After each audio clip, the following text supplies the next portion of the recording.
Sveiki! Mani sauc Egija Gailuma, es esmu Oksdrive līdzīpašniece, un šodien Porsche Latvija uzaicināja mani uz izaicinājumu, kurā es testēšu jauno Porsche Cayenne e-hibrīdu. Mēs brauksim pašā karstākajā sastrēguma laikā no Ādažiem uz Rīgu, un mans uzdevums ir patērēt pēc iespējas mazāk degvielas ar šo auto. Dodamies ceļā. Esam gatavi lielajiem sastrēgumiem. Izvēlēts ir labākais ceļš no Ādažiem, kur jau sastrēgums ir Ādažos, un pēc tam sastrēgums, protams, ka iebraucot Rīgā, Juglā un centrā, bet pasties, cik jauki cilvēki mūs izlaiž. Es nezinu, vai es mūžā esmu braukusi tik ļoti maigi kā šobrīd. Vienkārši aplis stāv, absolūti stāv. Šobrīd braucu tā, kā es citreiz nevis lamājos, bet nevar saprast, kāpēc cilvēki brauc tik ļoti lēni un mierīgi. Viņi vienkārši taupa degvielu. Palaižam gājējus. Un tagad ļoti maigi lēnītēm uzņemam ātrumu. Tilts augšā, nē, nav iespēja izbraukt bez tilta. Kamēr mēs te pļāpājam, mūsu patēriņš jau ir 0,5 litru uz 100. Kā var būt tik zemi, liekas, pilnīgi nereāli. Nokritās jau uz 0,4 litru 100 km. Es nezinu, kā tev, bet es jūtu to, ka ir kļūst vēss mašīnā. Tas ir tādēļ, jo mēs atslēdzām apkuri.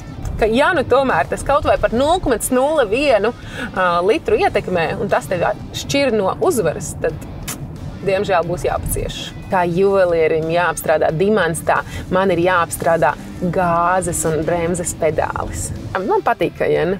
Es spētu iztēloties ar viņu braukt arī ikdienā.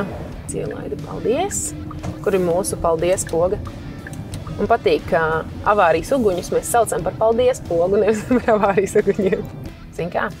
Tad, kad es redzu priekšā, ka mašīnas sāka bišķi druzmēties, tad sāk stāties, vienkārši palielina ātrumu un cenšos tā ļoti līgani turpināt braukt, lai tikai nebūtu jāapstājas. Un reāli tas strādā. Es redzu, kā mums ir nokrities jau patēriņš uz 0,7 litriem. Var cerēt uz to uzvaru. Jā, līdz šim brīdim tomēr bija vēl mēs kaut cik kustējāmies. Tagad ir tāds brutāls stoperis, tāds brutāls, kur tu vienkārši stāvi un stāvi. Beigās izrādīsies, ka tiešām Cayenne ir vienkārši nereāli jaudīga un nereāli taupīga. Tā, kas parasti neiet īsti kopā jauda ar taupīgumu. Tā. Mierīgi. Interesanti. Tad mums blakus ir riteņbraucējs.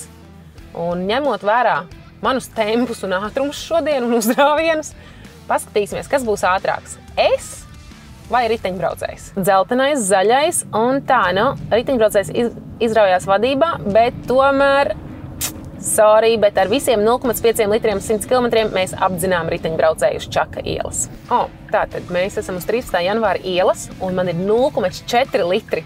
Cik es teicu, ka es gribēju iebraukt Porsche centrā 0,3, man liekas. Līdz ar to ir reāli pietrūks 0,1. Un vēl ir no 13. janvāra ielas līdz Porsche centram vēl mazs gapsnītis ir. Var cerēt, kad būs tas rādītājs, ko es gribu.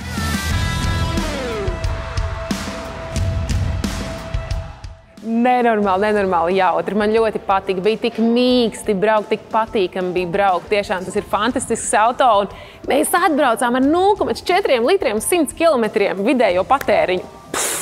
Kosmos! Manuprāt, izdevās ļoti daudz, kas mēs atslēdzām arī siltuma mašīnā.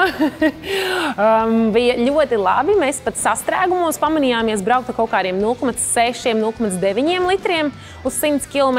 Un tad, protams, posmos, kur varēja nedaudz brīvāk braukt, mēs centāmies tā ļoti maigi tipināt uz priekšu, lai nebūtu ne jāgāzē, ne jābremzē, un līdz ar to samazinājām degvielas patēriņu. Jaunais Cayenne ir tā vērts. Patiešām ir tā vērts. Līdz ar to, ja jūs gribat man viņu uzdāvināt, jebkurā laikā,